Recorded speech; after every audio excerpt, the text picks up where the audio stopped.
With the new update, 3 new civilizations were added and all the old questions are being asked once again. Which one's the best civilization? Should I change civilizations? Which civilization should I start with? All those questions will be answered in this video and more.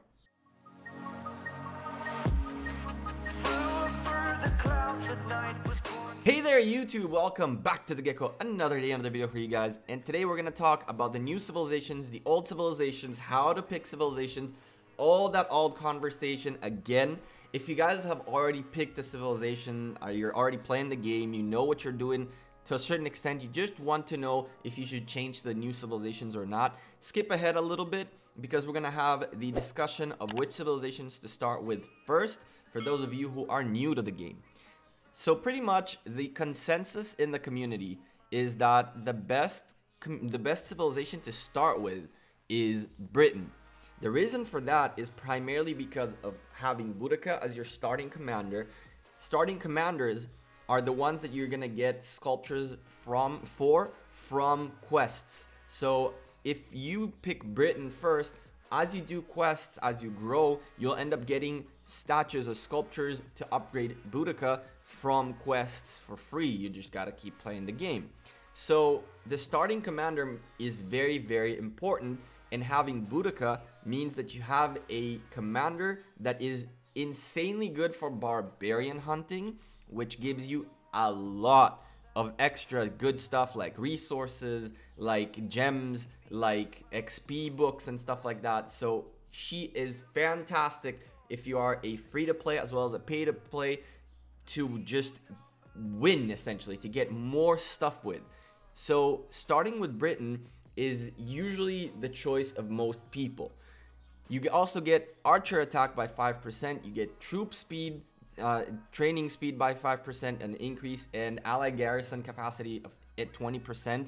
All these increases, the garrison capacity is useless, at least for beginners, but increased archer attack and troop training speed is very, very nice. It's super useful, and in general, starting with Britain is probably the best thing you can do, primarily because of Boudica.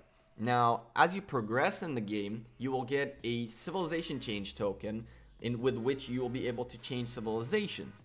What people used to do, and the most common practice up to this update, was to go then to Germany, which increases cavalry attack by 5%, troop training speed by 5%, and action point recovery by 10%. It's important to note that when you change civilizations, your starting commander, as it says right there, will not be affected. So it's not that now you'll start seeing Herman more. You'll keep staying with Boudica, but now you'll have these stats instead. The reason people do this is 2 things. Well, technically all 3 stats. Troop training speed is always great, and you also had it in Britain, so nothing changed. Increase cavalry attack over archer attack is usually more desirable because the game is very geared towards cavalry. If you are a beginner, you are more drawn to cavalry as you see a lot of cavalry commanders. As a matter of fact, the cheapest commander, legendary commander out there is a cavalry commander, which goes to show how much the game really gears people towards cavalry. That's why cavalry attack is one of the most desired stats. And on top of that, having the action point recovery by 10% means that you can kill more barbarians. So when you have Boudica at a nice level killing barbarians and another 10% action point increase, you're just maximizing your efficiency and your ability to hunt barbarians. This comes with a caveat, with a very important point, that it did change with the new civilizations. Let's put a little asterisk on this point and come back to it in a little bit. So up to now, the most desirable civilizations were Britain as a beginner, and then later on swap into Germany.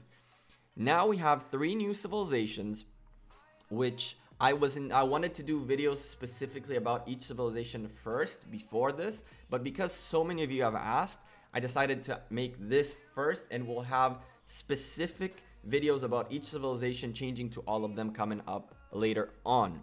So Arabia, the Ottoman Empire, and Byzantium Empire. Which one should I change to? Which one is better? Which one is worse?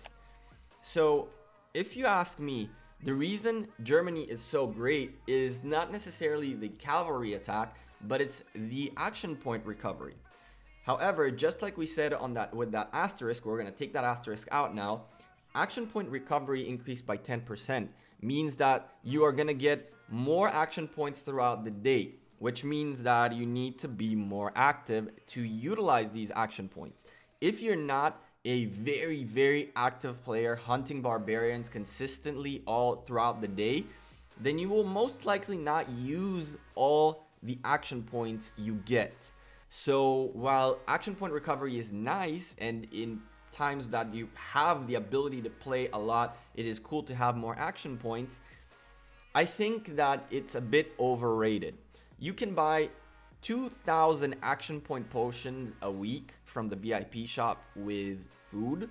So I don't think you will ever get to a situation where you do not have action points.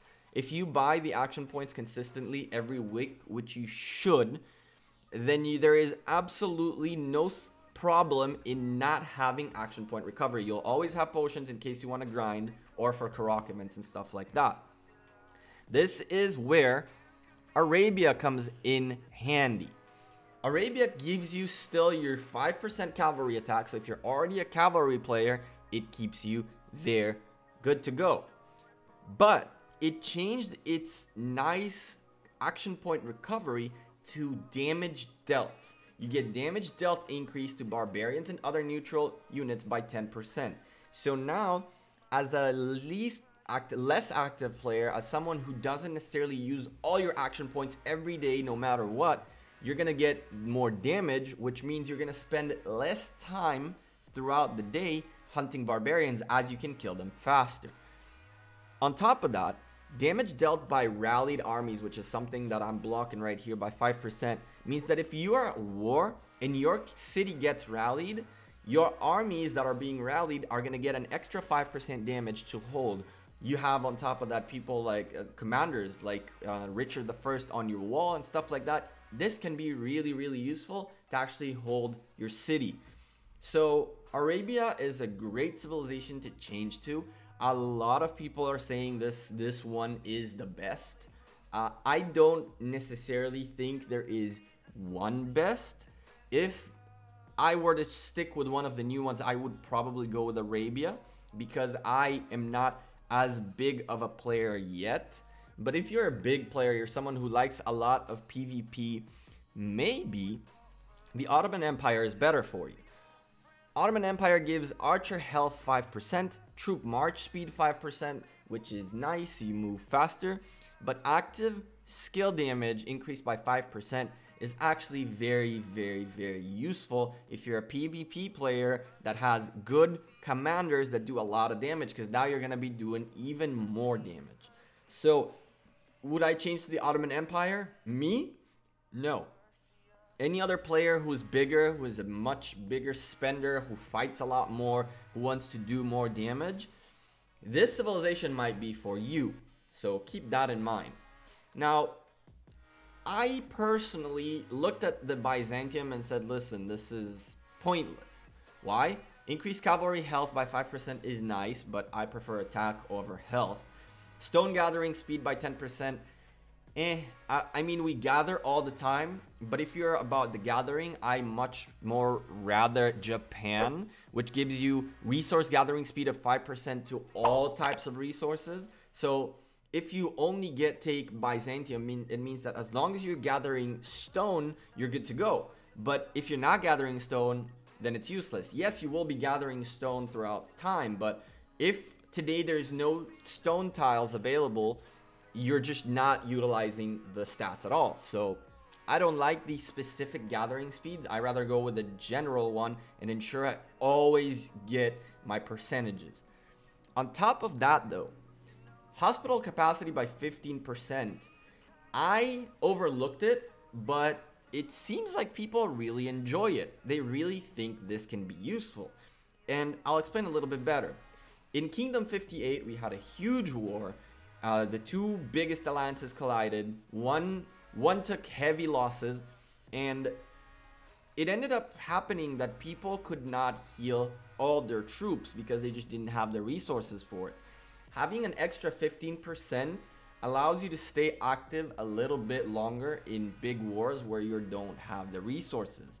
If you're not going to get hit, in your city is not going to get hit, but you're in an open field combat, and you are already cavalry geared, you could potentially give up the 5% attack for 5% health, which doesn't translate 1-to-1, but having 5% health will make up for losing the 5% attack. It will make up a little bit for it. But now with 15% extra hospital capacity, you'll be able to stay in the battlefield longer without healing.